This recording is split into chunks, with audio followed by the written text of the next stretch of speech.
Bismillahirrahmanirrahim. Alhamdulillahi rabbil alamin. Assalatu wassalamu ala asyrafil anbiya'i wal mursalin Sayyidina wa maulana Muhammadin wa ala alihi wa sahbihi ajma'in, amma ba'd. Allahumma rabbi syrah li sadri wa yassir li amri wahlul 'uqdatam min lisani yafqahu qawli. Subhanaka la ilma lana illa ma 'allamtana innaka antal alimul hakim. ولا حول ولا قوة إلا بالله العلي العظيم.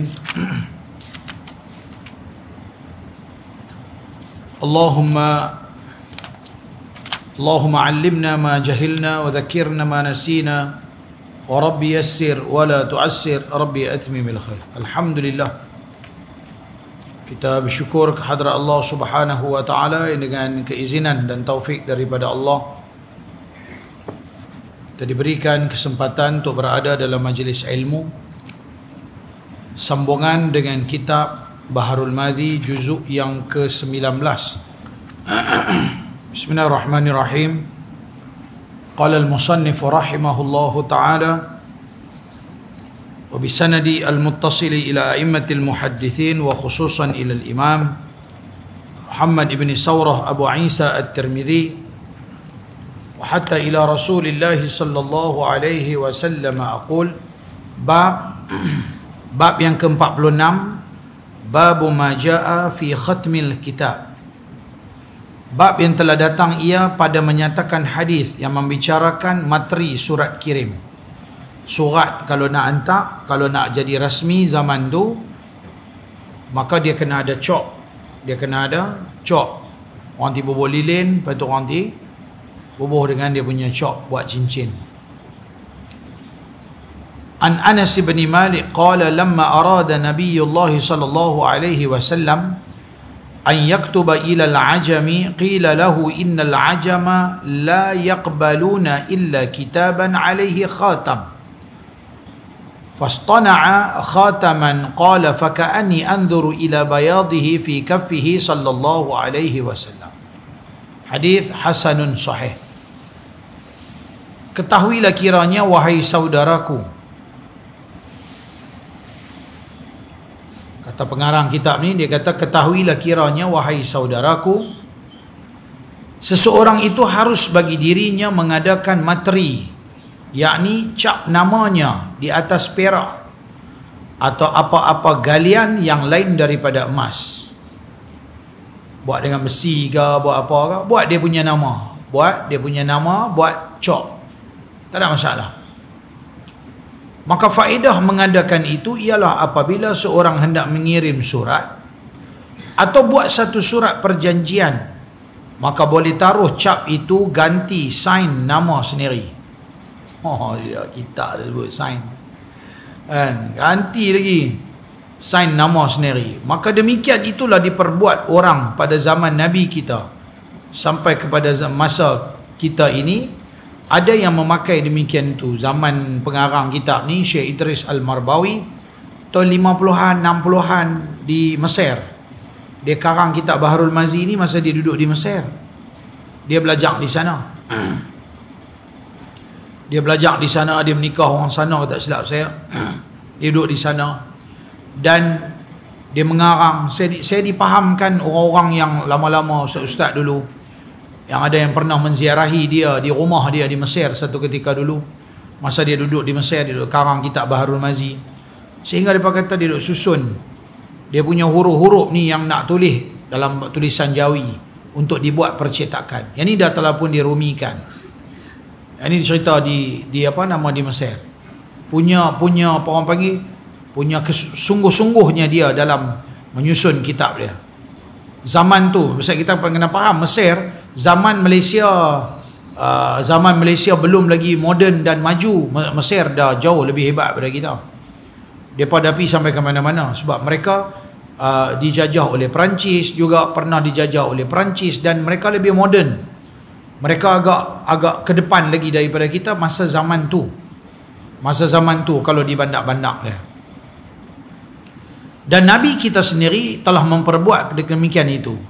Saya teringat masa dia belajar di Mesir, sijil yang kami belajar Universiti Al-Azhar ni, sijil Saya belajar universiti tempatan, saya belajar Universiti Al-Azhar, saya belajar universiti di luar. Specialnya Universiti Al-Azhar, sijil dah lah tak, dengan tak lawa macam cukup, dengan tak ada mai-mai apa ke tu macam yang bunga-bunga kan. Sijil pula dengan main tulis tangan. Di belakang ni ada tanda tangan semua tok syekh dia. Kulit dah lah sijil tak ada kualiti punya. Sijil tak ada kualiti, tapi dia punya ilmu Masya Allah satu dunia tak boleh lawan. Kitab tebal lagu ni, tebal macam ni, biasanya lagi 2 minggu baru nak keluar masa Faisal, baru dia tiba keluar. Lepas tu dia soalan dia kadang-kadang 1-2 ya. Soalan dia 1-2 tapi jawab satu kitab ni. Hang kena buat ringkasan. Contoh katakanlah kitab ni tajuk dia hudud dalam Islam. Contoh tajuk dia, maka dia akan bagi soalan tak panjang pun. Kadang-kadang kertas soalan tu dia baru dia cetak pakai yang style lama lah, yang pulas macam tu. Dia pagi tu pukul 7 ke 8 dia tulis soalan, dia bagi kat kerani tu pergi cetak berapa orang mau, dapat kat kita tengah duk pandai-pandai. Soalan satu ya. Kata kalau buku ni tajuk dia hudud dalam Islam, hukum hudud kan. Soalan dia macam ni ya. Apa yang kamu faham dan bincangkan apa yang kamu faham dalam buku kamu tajuk dia hudud dalam Islam. Sila huraikan. Soalan ringkas macam tu tapi kena jawab ringkasan kitab ni. 3 jam bagi masa jawab, langsung tak ada boleh angkat kepala. Gila-gila memang dahsyat lah. Tapi yang uniknya di belakang dia punya sijil tu ada lebih kurang 10-15 orang sign. Cop sign. Yang special, tak macam kita sini lah. Kita sini naib chancellor yang sign, lalu tu je. Ada pendaftar ke apa ke 1-2 orang. Ni sign berlama-lama. Sign dia menyuruh ni ada. Dia memang seronok. Tengok dia punya, dia lain pada yang lain. Maka tak salah kalau kita buat chop sign ganti kita punya nama, boleh, tak ada masalah. Maka demikian itu juga diperbuat di zaman orang di zaman Nabi. Di zaman Nabi kita sampai masa kini ada yang memakai demikian itu. Dan Nabi kita sendiri telah memperbuatkan demikian itu sebagai yang tersebut di dalam khabar pada hadis yang telah dikeluarkan oleh Abu Isa At-Tirmidzi dengan katanya, diriwayatkan daripada seorang sahabat bagi Nabi SAW, namanya Anas bin Malik radhiyallahu anhu. Tak kala menghendaki Nabi SAW bahawa membuat surat kepada orang ajam. Orang Arab zaman tu macam dia tak apa kisah kalau hang bagi surat layang pun. Tetapi kalau orang ajam, yakni ahli Rom, Nabi orang Arab nak hantar surat pergi Rom, nak hantar pergi Parsi, nak hantar pergi ke mana-mana negara yang bukan negara Arab. Mereka kalau hantar buat main surat, hantar ada cop materi tu, cop yang jenis bol lilin, lepas tu tekan nama ukiran dengan nek tu. Sekali saya pergi dekat satu tempat, ada jual dekat USM, saya pergi nak photostat ya. Tiba-tiba kat kedai ni ada jual yang cop materi tu, cop yang style lama, bol lilin, tekan. Murah ya, ingat dalam 560 70 lah kada aku tu. Dia tahan bagi nama, saya pun bagi nama, dia tulis dalam tulisan Jawi apa semua, tulis bagi tulisan, dia buat dengan lilin-lilin semua satu set. Saja simpan buat kenang-kenangan lah, kalau kita tak pakai kan. Siap dengan bagi dengan camca kecil, boleh buat lilin dalam tu, bakar tu, lepas tu boleh tuang kat situ, boleh tekan kita punya tu. Adalah kod 780 ke bawah pada 100 lah, saya tak ingat. Yang saya pun bagi nama apa semua nak buat kat aku satu. Lepas tu siap dia telefon main, pergi ambil lah. Style lama main je, kenang-kenangan lah. Maksud orang ajam di sini yakni ahli Rom. Tara Nabi hantar pergi surat, Nabi boleh koyak lah ya. Orang Rom ni dikatakan orang kepada Nabi SAW, ya Rasulullah, bahwasanya orang-orang ajam itu tiada diterima mereka itu surat melainkan surat yang ada atasnya cop nama yang mengirimnya. Bila didengar Nabi akan kata yang demikian itu, maka ia pun bersedia memperbuatnya. Maka diperbuat oleh Nabi SAW akan satu cap daripada perak yang tertulis di atasnya Muhammad Rasulullah. Kata Anas, maka seolah-olahnya aku nampak kepada putih cap namanya itu di dalam tapak tangannya. Di Nabi SAW dia buat cap, dan cincin dia diperbuat daripada perak, dipakai pada jari kelingking. Dipakai pada jari kelingking. Ini saya punya orang bagi. Dia bukan cop nama Rasulullah. Ini dia bawa macam apa, kasut Nabi tu kan. Ini kan orang nak buat kepiah dan sebagainya, tak ada masalah. Dia punya lambang, sekadar lambang. Tapak kaki Nabi lagi mulia daripada kita dia. Jadi kita pakai tu, kita teringat kepada sebagai satu logo, lambang, teringat pada Nabi. Takkan Nabi bawa Muhammad lagi masuk tandas apa semua, dia tak boleh. Maka bawa logo-logo lambang ni tak ada masalah. Okey. Tu pun kalut juga. Setengah orang dalam belakang-belakang, apa ni? Bawa tapak kaki atas kepala. Orang tak bawa tapak kaki, tahu. Sebab apa? Ada riwayat mengatakan bentuk macam tu di museum di Turki dan sebagainya adalah bentuk kasut Nabi SAW. Maka orang bila tengok dia punya bentuk macam tu, orang saja nak tulis Muhammad ada tempat terbatas, masuk jamban tak boleh, apa semua tak boleh. Jadi orang tak tulislah Muhammad. Bahkan ada hadis kita akan jumpa di dalam Syama'il Imam Tirmizi, hadis ini juga ada dalam Syama'il. Sebab kitab yang kita baca ni pun hadis riwayat Imam Tirmizi, Jami' At-Tirmizi, Syama'il pun kata karangan Imam At-Tirmizi. Dan kalau kita tengok, Imam Tirmizi meriwayatkan sebuah hadis, dia kata Nabi SAW melarang seseorang membuat cincin yang ada perkataan Muhammad Rasulullah. Hanya dibenarkan cincin Nabi, dan cincin Nabi itu adalah cok mohor. Cincin yang Nabi buat tu kerana bijaksananya Nabi, dia orang yang cerdik, fatanah, orang yang cerdik. Maka bila dia cerdik, dia tahu kalau bubur dalam poket, bawa asing, kadang-kadang letak rata-rata, maka dia buat dalam bentuk cincin, lalu dia pakai. Tujuan dia kerana dia nak cop apabila ada urusan. Dia tahu dah kalau dia nak keluar pada rumah ni, hari ni ada urusan yang melibatkan urusan negara, yang dia nak kena cop surat.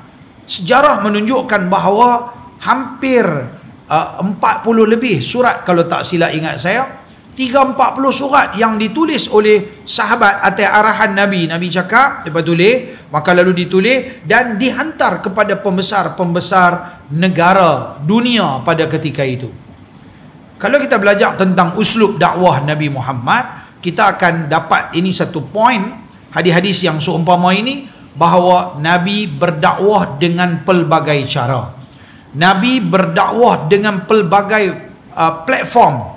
Dia berdakwah dengan cara pi lorong ke lorong, dia mengajak di masjid, dia berkhutbah, dia bahkan dia pi perang, bahkan dia juga berdakwah melalui penulisan.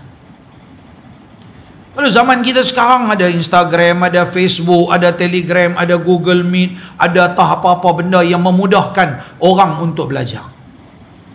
Bahkan kita setiap pagi tuan-tuan boleh belajar dengan saya. Setiap pagi tuan-tuan boleh belajar dengan saya melalui online, free, tak payah bayar. Setiap pagi dan setiap malam. Malam yang saya mengajar lah, boleh kata setiap malam saya mengajar. Okey, kecuali kalau tak sihat ke apa tu lain cerita lah. Okey, maka setiap hari tuan-tuan boleh belajar. Tuan-tuan tak orang belajar kat saya, belajar kat ustaz mana pun tak ada masalah. Okey, yang penting kesungguhan minat nak belajar. Platform yang ada dalam ruangan dakwah ni, jangan hanya sempit dulu. Yalah, baguslah ni hikmah hasil daripada orang panggil COVID. Kalau COVID tak ada, saya pun tak fikir nak buat online macam ni, nak pergi buat Google Meet, nak buat Facebook Live kan. Dulu doa harap rahmat lah, main rakam seorang lah ni, dia main pun kita jalan, dia tak main pun kita jalan. Betul tak? Mungkin dia pergi rakam ke orang lain, tak apa, terpulang. Tapi yang pastinya kita terus jalan. Tuan-tuan nak belajar, tuan-tuan boleh buka. Time-time malam kuliah macam ni, pagi pun kuliah. Pai subuh dalam pukul 8, 9, pukul 2, tuan-tuan duduk saya saja, buka je Facebook saya. Ataupun tuan-tuan nak link untuk masuk kepada Google Meet, jumpa Abang Azman, jubah hitam ada depan ni, minta kat dia admin, minta kat dia, Aman bagi kat saya link dia. Macam mana saya nak masuk, apa nak kena tulis, macam mana nak buat, minta dekat dia. Dia akan bantu tuan-tuan untuk tuan-tuan boleh masuk. Kan? Alhamdulillah. 1 hari bulan 8 yang akan datang ni kami sambut kami punya anniversary. Setahun kami punya online. Daripada 1 hari bulan 8 sehingga 1 hari bulan 8 ni. Okey, nama TPO program kami buat, nama dia Tarbiyah Pondok Online. Setahun sebelum saya buka pondok saya di Balik Pulau, saya buat secara online dulu. Ramai makcik-makcik. Dan yang bestnya ada satu keunikan dengan kami punya TPO, terdiri daripada kawan-kawan yang makcik-makcik, pak haji yang dulu orang biasa-biasa, sekarang mereka jadi orang luar biasa. Di kalangan mereka ni ada yang baca istighfar sehari 4-5-6 ribu kali. Mereka boleh baca selawat sampai ada yang dah 20 ribu ke 30 ribu kali satu hari. Okay? Satu hari baca selawat 20 ke 30 ribu kali satu hari. Baca la ilaha illallah. Tuan-tuan baca berapa kali? Ustaz mengajar masa majlis ilmu tak boleh. Masa majlis ilmu tak boleh 2 dalam 1. Tuan-tuan tak boleh zikir. Yang tu sunat, duduk majlis ilmu nganga tengok dapat pahala wajib. Boleh juga buat tapi dapat pahala sunat tapi tak dapat pahala wajib. Sebab Allah Ta'ala tidak menciptakan 2 hati dalam diri manusia. Sama ada kita fokus kepada kita punya zikir ataupun kita fokus kepada kita punya ilmu. Dia tak boleh dapat dua-dua. Okey. Jadi kalau masa kita duduk majlis ilmu kita mengaji, sat lagi kita duk on the way, duk balik, kita pulun pula sambil kok jalan, sambil duduk atas motor. Bayangkan mereka boleh zikir saya sehari gila-gila. Ni untuk TPO ni saya sedang minta semua anak-anak murid, makcik-makcik, semua kawan-kawan bagi mereka punya rekod sampai 30 hari bulan 7. Saya nak tengok rekod siapa paling banyak istighfar. Boleh kata kebanyakannya yang dah lebih pada 70 ribu. Semua dah pergi 100 ribu, 200 ribu, 300 ribu. Ada yang dah pergi setengah juta, ada yang dah pergi 1 juta. Dia pun tak abang kat orang, dia pun abang kat saya. Pasal saya guru, saya kata abang aku nak dengar, aku nak tengok ang buat ke tak buat. Itu nama dia guru. Bila guru ni dia ada 2, satu guru ta'lim, satu guru mursyid. Bila guru ta'lim semua boleh mengaji 1 juta tu guru. Tapi kita secara peribadi setiap orang kena ada satu guru mursyid. Guru ni lah tempat kita dunia akhirat dengan dia, mengaji ilmu dengan semua orang. Tapi dalam bab nak asuh hati kita kena ada satu guru, tak boleh ramai-ramai. Dia kacau nanti. Tok guru ni bagi amalan ni, tok guru ni ni yang ni anak buat, yang ni anak buat, tolji ni lama-lama. Dia tak boleh. Dia dilingkup nanti. Dia kena satu ya. Dan dia punya semangat gila-gila. Saya kadang-kadang tumpang lagi anak-anak murid punya semangat. Masuklah tengok tumpang dia punya semangat. Kita ni kalau kita jumpa dalam hadis Nabi kita apa? Kalau mau wangi, kawan dengan penjual minyak wangi. Kalau pergi duduk dengan orang tempat duk peteri besi, busuk bau besi tu kan dia duk peteri tu, busuk lah dia punya bau besi tu, peteri tu, dia bau yang tu lah. Maka kalau kita berkawan dengan orang yang semangat buat amal ibadat, semangat mengaji, semangat menuntut ilmu, semangat buat amalan, rajin bangun awal, tahajud, qiyamul lail, dia bagi semangat, dia duk tanya kita, dia duk bersama dengan kita, dia bangun awal, dia telefon kita, dia nak pergi mana-mana benda baik, dia ajak kita. Maka yang ni, kawan-kawan macam ni kita kena pegang. Sebab dia membantu kita untuk lah ni punya zaman tuan-tuan. Dia kena fikir buat amalan banyak, mengaji banyak, amalan banyak. Dunia dekat sangat dah nak berkiamat ni. Kalau kita jadi balok nak buat amal ibadat, kita jadi balok nak buat amal ibadat, kita akan ketinggalan. Kita kawan dengan kawan-kawan semua rajin puasa sunat, kita puasa sunat. Kita pun seronok, aku ada geng buka puasa sekali, aku ada geng puasa sekali.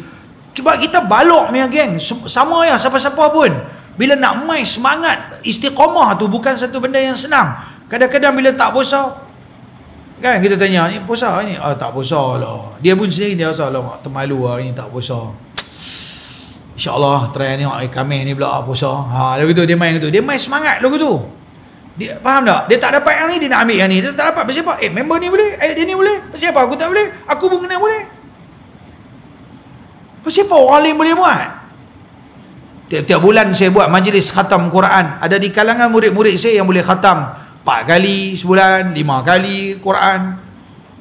Komang-komang pun seminggu boleh khatam sekali. Kita khatam Quran apa? 40 tahun sekali pun tak pernah khatam.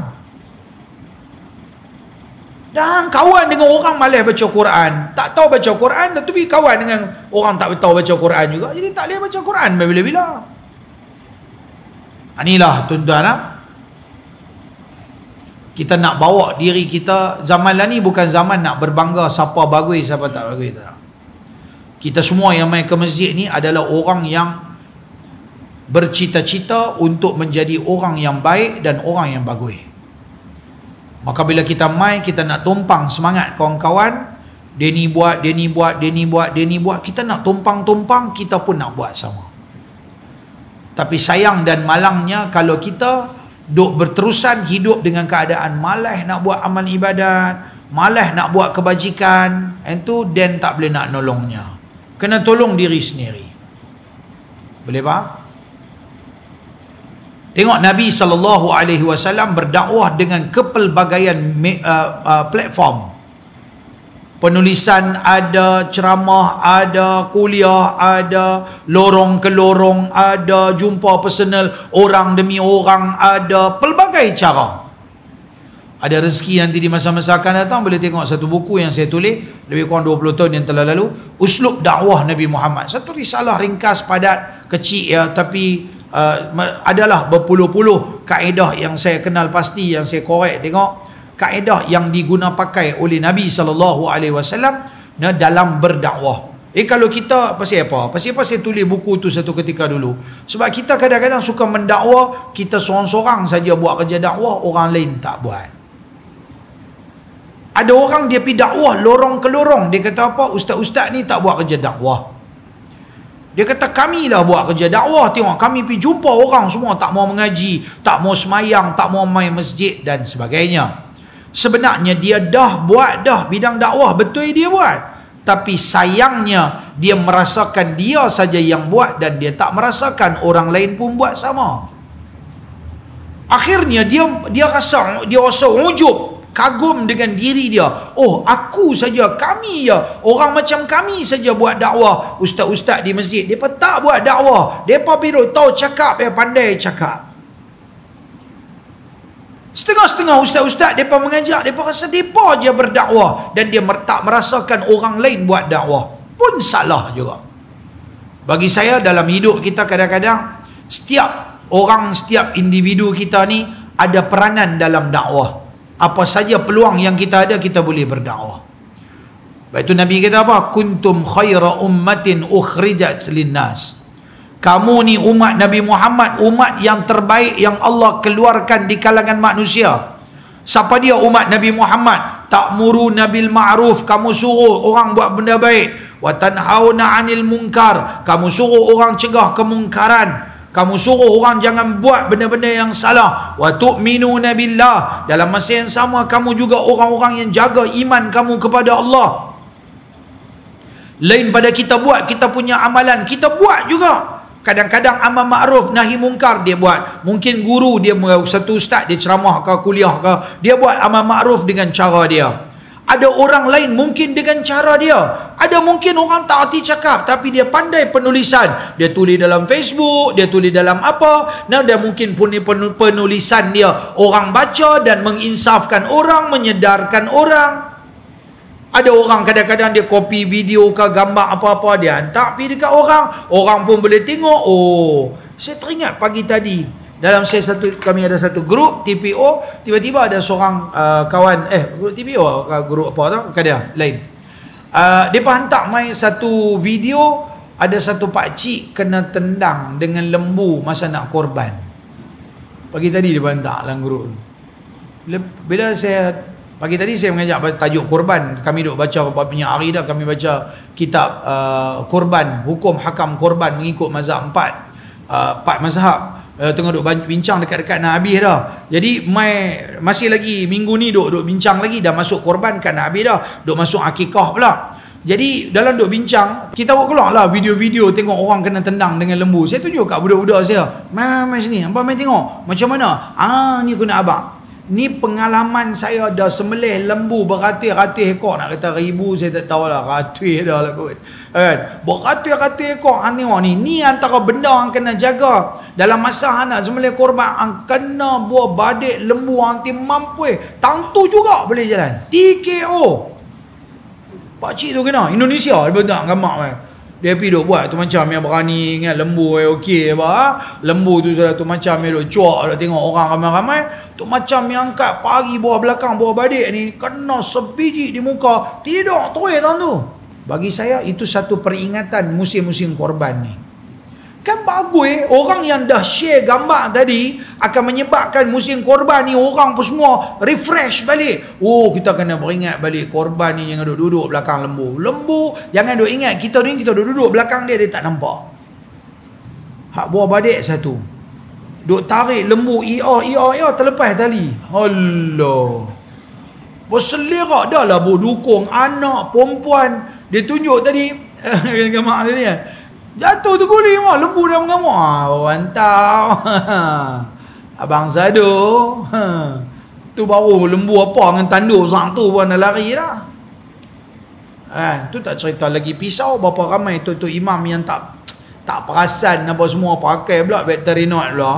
Tu macam yang tajam nak mampu.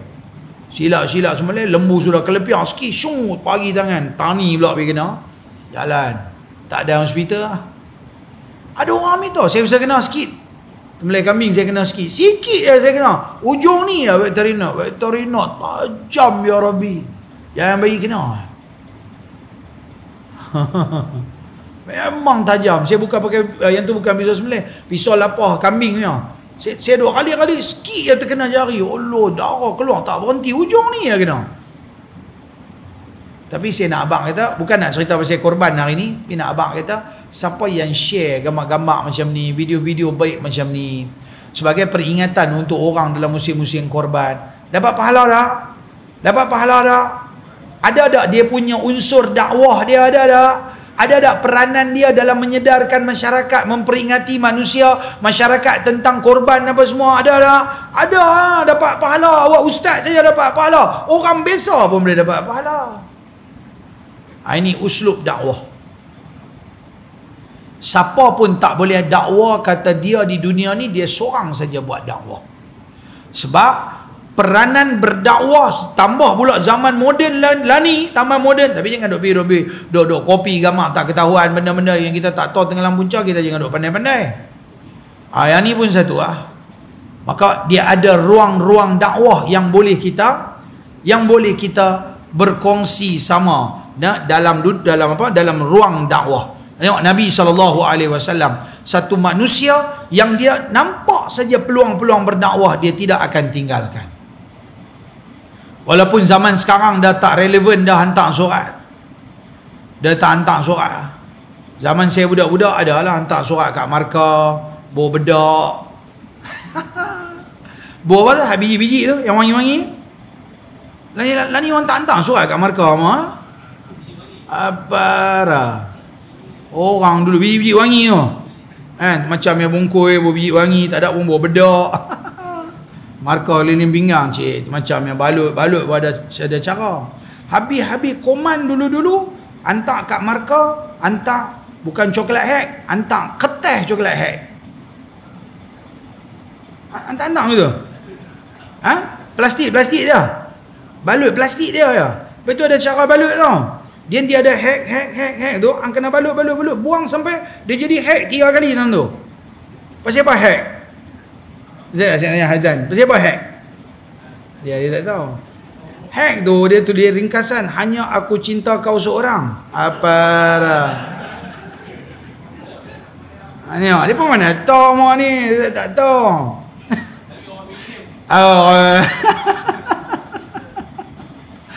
Dah saya cerita. Jahat pula cerita lama. Kan? Tak lah. Tapi kreatif zaman orang dulu dia. Zaman dulu tulis surat, apatah lagi zaman Piramli dia. Masih relevan lagi zaman tu tulis surat hantar 20 sen. Hantar surat.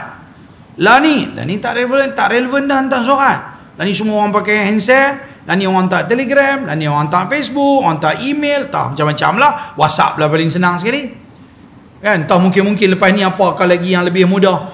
Maka gunakanlah peluang yang ada bukan untuk benda-benda maksiat, tapi gunakan untuk ruang dakwah. Platform dan kemudahan yang Allah bagi pada manusia pada hari ini, satu platform yang cukup baik untuk berdakwah, tapi malang dan sayangnya orang guna untuk menyebarkan fitnah dan bukan orang nak menyebarkan dakwah. Akhirnya cari dosa free. Selagi mana ada video-video fitnah terhadap manusia di dalam video tu dan dalam dunia ni, orang boleh duk akses, orang boleh buka, orang boleh tengok, orang boleh tahu, maka yang tu semua kita nak kena jawab di hadapan Allah satu hari nanti. Ini peringatan kepada kita. Baik, cuba kita tengok dengan satu hadis lagi. An Miqdad Ibn al-Aswad qala, ketahuilah kiranya wahai saudaraku, ini satu pengajaran bagi kita yang suka menyiarkan salam kepada saudara-saudara dan suka mencapai pahala. Siapa suka bagi salam ke orang? Dengar elok. Dia nak bagi peringatan kepada siapa yang minat dan ada kesungguhan dan seronok nak bagi salam ke orang. Di kalangan kita tiada orang yang siapa dia jumpa, Assalamualaikum, Assalamualaikum, Assalamualaikum, dia suka bagi salam. Macam Pak Syekh rajin bagi salam. Ingat dia nak kata apa? Apabila engkau melalui orang-orang yang tidur dan ada di dalamnya orang yang jaga, hendaklah kamu beri salam kepada orang yang jaga itu. Dalam ramai itu ada orang tidur, ada orang yang sedang berjaga. Dia kata boleh bagi salam dekat orang yang sedang berjaga tu, sekira-kira didengarnya dan tidak didengar. Boleh bagi salam, jangan terlalu kacau sangat. Pasal apa? Sekali yang duk bagi salam, yang mana duk tidur semua nanti bangun terus pasal ambil suara. Jadi bagi salam patut-patut agak-agak dia jawab ke dia tak jawab belakang cerita, tapi agak-agak dengar dengan tak apa dengar, lebih-lebih kurang ya. Kalau dia agak Assalamualaikum, lebih tu pun tak apa dah. Dia nampak mengangkat tangan dengan mulut sebut Assalamualaikum, okey ya. Pasal apa? Meraihkan orang sedang tidur, jangan kacau orang tidur. Sekira-kira didengarnya dan tidak didengar oleh orang yang tidur, yakni tidak menjadikan orang yang tidur itu dengan sebab salam kamu, tidak menjadikan jaga orang yang tidur itu dengan sebab salam kamu. Demikianlah diperbuat oleh Nabi SAW akan jadi ikutan umatnya, seperti pada khabar yang tersebut di dalam hadis yang dikeluarkan oleh Abu Isa At-Tirmidzi dengan katanya, Anil Miqdad Ibn al-Aswad qala, aqbaltu ana wa sahibani li qala qad dhahabat asma'una wa absaruna 'anil jahdi. Diriwayatkan daripada seorang sahabat bagi Nabi SAW, namanya Al-Miqdad Ibni Aswad radhiyallahu anhu, katanya, telah datang aku serta dua taulanku, dan sesungguhnya telah dapat kelemahan pendengaran kami dan penglihatan kami disebabkan letih menahan lapar. Faja'alna ta'ridu anfusana ala ashabin Nabi sallallahu alaihi wasallam falaysa ahadun yaqbaluna. Maka apakala kami rasa diri kami demikian itu, maka jadilah kami membawa diri kami mengadukan lapar atas sahabat-sahabat Nabi sallallahu alaihi wasallam, maka tiada seorang pun menerima kami dan memberi makan kami, sebab tidak ada kepada mereka itu barang yang mahu dijamukan. Cerita kat sahabat-sahabat, depa ni sahabat ni mai beberapa orang, mai dan kemudiannya depa ni pun duk mai 3 orang ni pun lapar. Mai abang kat sahabat-sahabat, kau ada makan apa ke? Siapa pun tak ada, semua orang papa ke dana. Semua orang tak ada makan, lapar. Fa ataina an-nabiy sallallahu alaihi wasallam fa ata bina ahlah fa idza thalathatu a'nuz. Maka datang kami kepada Nabi sallallahu alaihi wasallam, berkhabar lapar kami. Nampak Nabi duk ada, pergi jumpa Nabi, pergi abang, kami lapar, ada makanan tak? Bila dilihat Nabi akan kami demikian itu, ia pun membawa kami kepada ahli di rumahnya, maksudnya bawa pergi rumah Nabi. Maka tiba-tiba di sana ada 3 ekor kambing betina. Masya Allah, kat rumah Nabi itu ada 3 ekor kambing betina. Faqala an-nabiy sallallahu alaihi wasallam, ihtalibu hadha al-laban bainana fakunna nahtalibuhu fayashrabu kullu insanin nasibahu. Maka sabda Nabi SAW, perah oleh sekalian kamu akan ini susu, boleh dibahagi-bahagikan antara kita.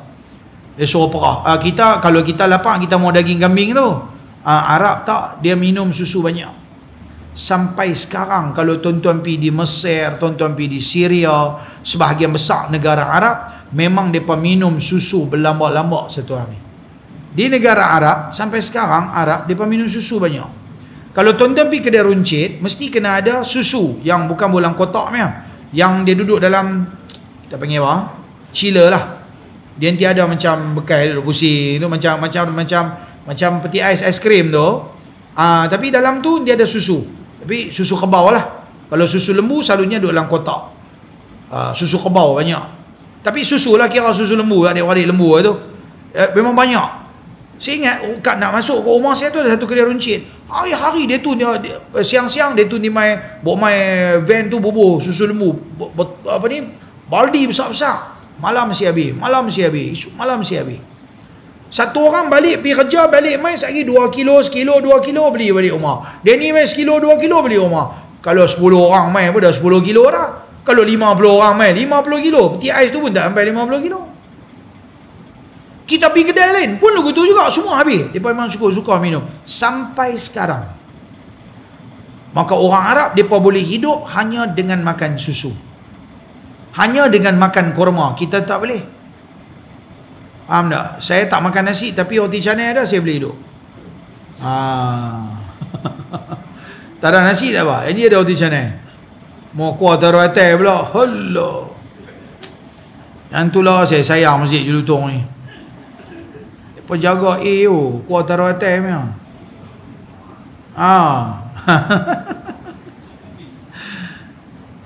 Nabi kata, perah oleh sekalian kamu akan ini susu, boleh dibahagi-bahagikan antara kita.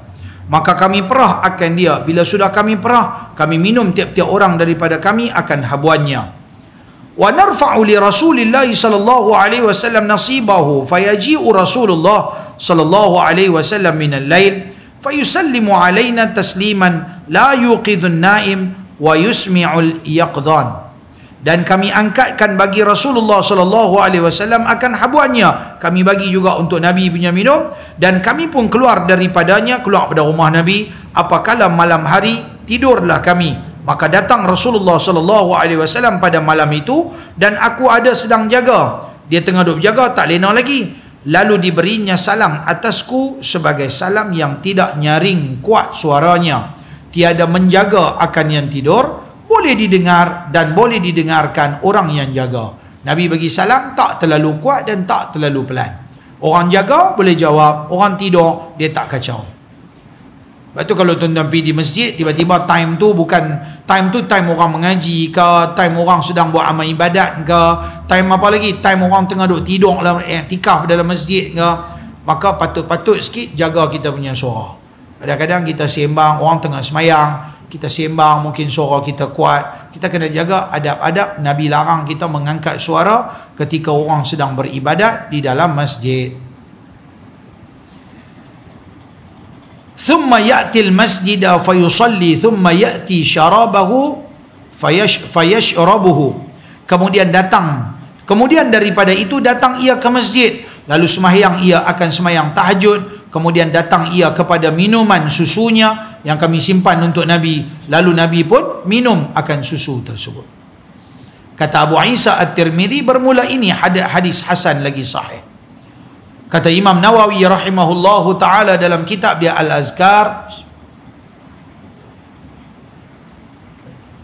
dia kata, adapun apabila memberi salam seseorang atas orang yang jaga yang ada di sisi mereka itu, orang yang tidur, maka sunat bahawa mengeluarkan akan suaranya sekira-kira berhasil dengaran orang yang jaga dan tiada jaga orang yang tidur. Jaga kita punya suara, sian orang nak tidur. Lebih-lebih lagi kalau tidur tu pada time tidur, pada masa-masa tidur, di mana-mana kita berada, jadilah satu manusia yang prihatin kepada jiran, kepada orang duduk dekat-dekat rumah kita, kan? Mentang-mentang lah tahu hang teringin nak naik motor, apa panggil? Apa bike? Super bike lah, tak kisahlah apa bike lagi pun. Ya, kawan-kawan naik motor-motor besar. Dah nak naik motor besar tak salah. Naik je lah motor besar. agak-agak masuk kampung tu jangan dak duk rem kuat dia bawa pelan-pelan sikit, tak payahlah duk terobak lu tu. Kira agak patut-patut slow. Saya pakai, kalau siapa-siapa di sini yang ingat dulu-dulu sebelum saya pergi Mesir, saya pakai Virago 535. Ingat dulu? Kalau orang lama-lama ingat, dulu saya mengajar, saya timai mengajar di sini, saya pakai motor Virago. Motor besar. Engine V. Oh, kasobal tu macam Palestin punya kan. Bobongan ni, timai mengajar. Janggut ni terbelah dua gitu. Kan sampai 20 betul janggut. Cerita lama. Lah ni tak larat. Badan tak larat. Hari ni buat kerja di sana jatuh hari ni sakit. Tambah naik motor tak boleh. Tak larat. Dulu-dulu naik motor. Dan memang sedap kalau kita dia engine V ni semua sedap ni. Mana tahu naik motor kapcai dia tak tahu. Tengok dia punya bunyi tu. Meletup. Tapi kalau hang masuk kampung ada anak-anak. Tambah-tambah ada anak baby. Lepas tu ni musim-musim hujan. Anak saya kecil demam. Pergi klinik, orang puan saya kata apa? Dalam tu penuh semua orang. Dia ingat orang tak ada. Dalam tu semua orang bawa baby punya ramai. Kadang-kadang pergi tak ada. Ni musim-musim hujan ni baby pun banyak demam. Duk demam-demam macam ni, dah lah dia nak tidur merak. Bapak duk dukung, mak duk dukung, dia duk buat muka. Ni anak hang ke? Hang tengok, duk bergaduh ni.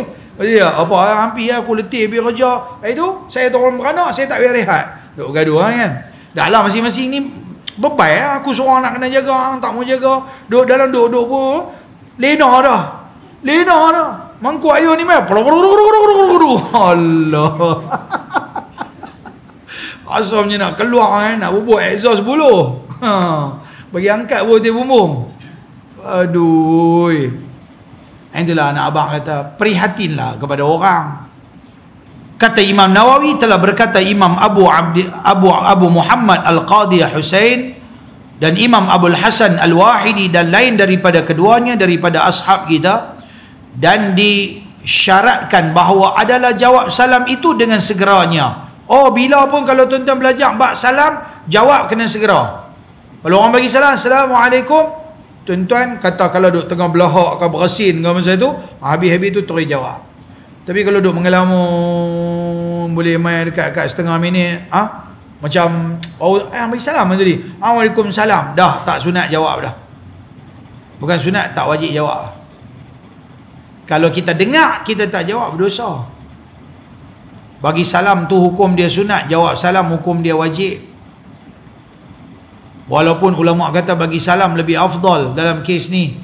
Nanti kalau tuan-tuan mengaji dalam qawaid al-fiqhiyah, 40 kaedah yang dipakai dalam mazhab kita Imam Syafi'i, al-fardu afdalu minan nafli. Yang fardu lebih afdal daripada yang sunat, tapi ada beberapa perkara pengecualian, termasuklah bab salam. Bagi salam hukum dia sunat, tapi jawab salam hukum dapat pahala wajib. Tetapi afdalnya bagi salam. Lebih afdal bagi salam. Tapi kalau orang bagi salam tak jawab, anda buat kali betul orang nak jawab. Tak boleh jawab. Dah habis dah masa jawab biar. Jawab mesti kena on the spot. Orang jawab bagi salam, jawab salam. Kok tengah-tengah tu dia bagi salam, betul habis belahak tu hang pun sendawa ke apa, hang bagi jawablah salam. Duk ni buka handphone. Waalaikumsalam. Baru nak jawab. Macam blur tau. Dia macam lambat. Dulu saya mengajar di asrama Paya Terubung, sekolah jahat dekat Paya Terubung. Ada seorang budak ni, dia isap gam. Sehari 5, 6, 7, 8 tin dia isap gam. Budak ni. Yang bestnya, dia kalau orang panggil dalam kelas, saya dipanggil dia, Man, 10 kali panggil. Baru dia dapat. Dia punya otak dari dia beku ni, sampai satu maklumat anak abang dia punya lama, berkali-kali baru dia boleh masuk. Panggil dulu ni pun lambat nak masuk, padahal dia budak cerdik. Sial lah, buat macam mana, tu pilihan dia masing-masing. Kita pun jangan jadi blur macam tu. Bila orang bagi salam, on the spot jawab terus. Salam ni adalah satu perkara yang dituntut. Bagi salam, jawab segera. Itu dia kata, disyaratkan bahawa adalah jawab salam itu dengan segeranya. Maka jika dilambatnya kemudian dijawabnya, tiada terbilang jawab, kira tak jawab. Maknanya tadi hang dah dapat dosa istighfar banyak-banyak tak jawab salam. Dan jadilah berdosa ia dengan sebab meninggalkan jawab itu. Penting sangat kita duk belajar kitab ni, cerita bab-bab salam macam ni, maka tolonglah ambil perhatian. Saya rasa saya perlu untuk habiskan dengan tajuk pendek je, untuk tajuk yang ke terakhir ni, bab yang ke-48. Sikit lah habis. Bab yang ke-48, babu maja'a fi karahiyati taslim ala man yabul.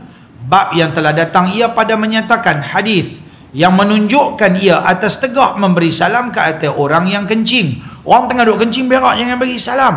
Orang tengah duduk dalam jamban, jangan bagi salam. Sehari duduk ketuk, Assalamualaikum, sampai dalam, saya di luar. Jangan. Tersentuh habis tik-tik dia ni. Betul tak? Kena pula selak tak ada tu. Dia duduk pegang tu. Dia sambil-sambil duduk terberak ni, duduk pegang tu. Tak tahulah kalau tuan-tuan bisa jadi tu. Selak tak ada. Orang pula duduk main ketuk, dia duduk pegang tu. Takut sekali terbuka lagi. Allah, leceh. Burung terbang lah. Kan? An Ibni Umar anna rajulan sallama ala Nabi sallallahu alaihi wasallam wa huwa yabul falam yarudda alaihi, yakni assalam.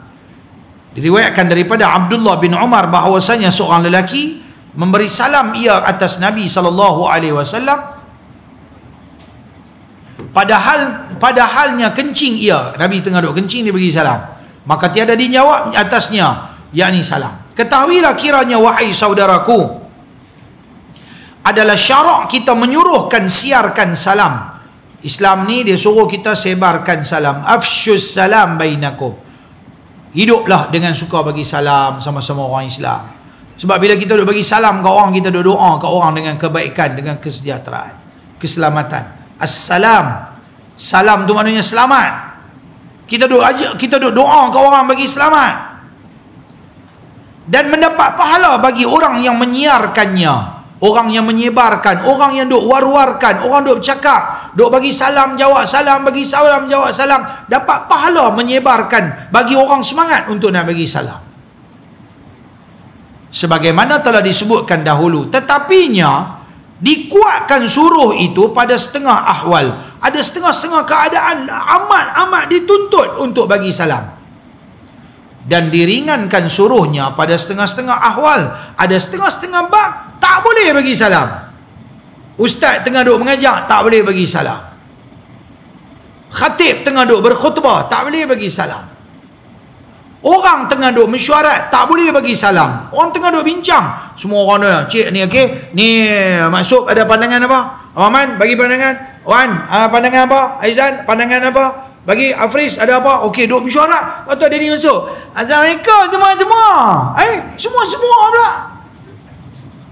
Aduh, orang tengah duk perah kepala otak, tengah duk fikir satu hal, macam mana nak settle isu ni. Dia ni main potong pula, bagi salam pula dah. Jam tu. Jangan jadi macam tu. Jangan pergi duk potong orang tengah duk buat kerja ni. Kaedah fiqah kata apa? Al-mashghulu la yushghal. Orang sedang sibuk tak boleh disibukkan dengan kerja lain. Dia tengah duk buat kerja benda, dia tengah duk fokus benda tu, tak boleh bagi salam. Orang tengah baca Quran, jangan bagi salam. Pergi duduk, alamak dia ni aku nak jumpa dia lah, lama aku duk cari dia ni. Ni mana sekian-sekian orang nak jumpa.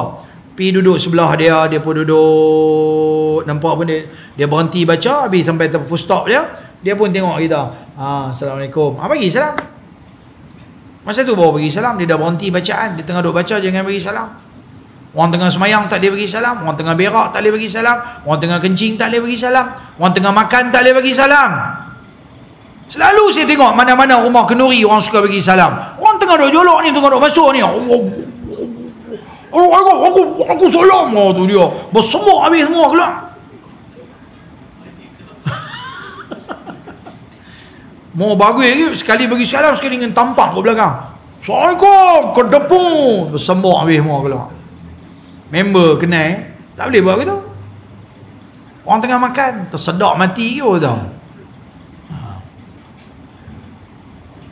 Jadi ada tempat-tempat yang boleh bagi salam, ada tempat-tempat tak boleh bagi salam. Adapun yang dikuatkan suruh siarkan salam padanya pada hal yang sunatnya, maka tidak terkirakan oh banyaklah keadaan-keadaan dia, kerana ialah yang asal sunat bagi salam pada banyak keadaan. Maka tiada sayugia, tak sepatutnya kita ambil keberatan pada mendatangkannya satu-satunya. Jangan duk macam tak ambil kisah, tolonglah pandang berat sikit budaya bagi salam.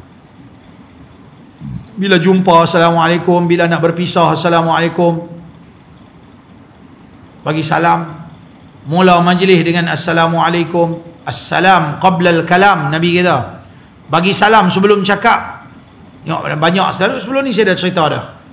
Bagi salam sebelum cakap. Ustaz yang mengajar duduk tu Assalamualaikum warahmatullahi wabarakatuh, bismillahirrahmanirrahim, alhamdulillahirabbil alamin. Buat mukadimah, bukan bismillah alhamdulillah wassalatu wassalamu ala rasulillah wa ba'du. Apa yang mulia pengurusi majlis yang dikasihi, yang dihormati, yang dia apa dah apa, assalamualaikum warahmatullahi wabarakatuh. Tak betul. Kaedah dia Nabi kata assalam qabla al-kalam, bagi salam dulu sebelum daripada cakap. Tak ada lah haram, tapi itulah dia punya adab dia. Dan adapun ahwal yang ditegah padanya, keadaan yang dilarang kita untuk bagi salam, atau diringankan suruhnya, atau diharuskan menyiarnya, maka iaitu dikecualikan daripada yang demikian itu, maka berhajat kepada menerangkannya. Ni semua benda suruhan, galakkan apa semua ni banyaklah, panjang, bukan di sini dia nak cerita semua-semua. Maka setengah daripadanya, apabila adalah orang yang diberi salam atasnya itu berbimbang dengan kencing atau berak atau jima', maka ditegah akan sebagai tegah makruh memberi salam atasnya. Sebab tu dia kata kalau pergi rumah orang bagi salam 3 kali. Lepas bagi salam 3 kali, kalau tak ada orang jawab, pergi balik. Mana tahu dia tengah duduk tidur dengan bini dia ke? Main duduk bagi salam, potong lah. Yang tak faham apa buat tak tahu, buat macam tak faham, buat macam faham, gelak senyum, tak apa buat tak tahu, tak apa, tak tanya dalam kubur. Faham tak? Jadi bagi salam 3 kali, dia, sangka baik, dia tidur kot, dia ada kerja ke, letih ke, balik. Faham tak? Ataupun boleh jadi dia tengah duk berak ke, sikit perut ke, telan julak ke semalam ke apa ke, kan? Kita duk pergi kacau, dia duk ulang jamban dia, nak jumpa orang boleh segan. Maka kita bagi salam 3 kali, balik. Maka ditegah akan sebagai tegah makruh memberi salam atasnya. Maka jikalau diberi salam jua, nescaya tidak mustahak jawabnya. Maknanya tak jawab tak apa. Orang ni tengah sibuk dengan dia punya kerja, tak wajib jawab. Dah aku pergi rumah aku tengok kasut hang duk ada, aku bagi salam 3 kali, hang tak jawab. Apa ramai orang? Memanglah dia boleh cakap lagu tu, dia mengaji tak habis. Ada ketikanya salam boleh jawab, ada ketikanya salam tak boleh jawab. Bermula dalil yang menunjukkan atas yang demikian itu ialah sebagai hadis yang dikeluarkan oleh Abu Isa At-Tirmidzi dengan katanya, An Ibnu Umar anna rajulan sallama 'ala an-nabi sallallahu alaihi wasallam wa huwa yabul falam yarud 'alaihi ya'ni salam. Diriwayatkan daripada seorang sahabat bagi Nabi SAW, namanya Abdullah bin Umar radhiyallahu anhuma, bahwasanya seorang lelaki memberi salam ia atas Nabi SAW padahalnya ia sedang kencing. Nabi sedang kencing, maka tidak dijawabnya atasnya, yakni tidak dijawabnya salamnya, Nabi tak jawab. Kata Abu Isa At-Tirmidzi, bermula ini bab ada riwayat daripada Alqamah bin Al-Faghawa dan Jabir dan Al-Barra. Katanya lagi, bermula ini hadis hasan lagi sahih. Satu hari saya tak ingatlah saya pergi ke mana, sampai highway, lepas tu RNR pila tandah. Pi tandah satu orang ni, ini walaupun dia bukan bak salam lah, tapi lebih kurang macam tu lah, sedang duk kencing. Kita pun baru keluar daripada tandah, pi tandah kita masuk yang bilik punya, pi kencing duduk lah apa semua. Lepas tu keluar tu kita nak basuh tangan, tepi tu duk ada hak kencing berdiri punya.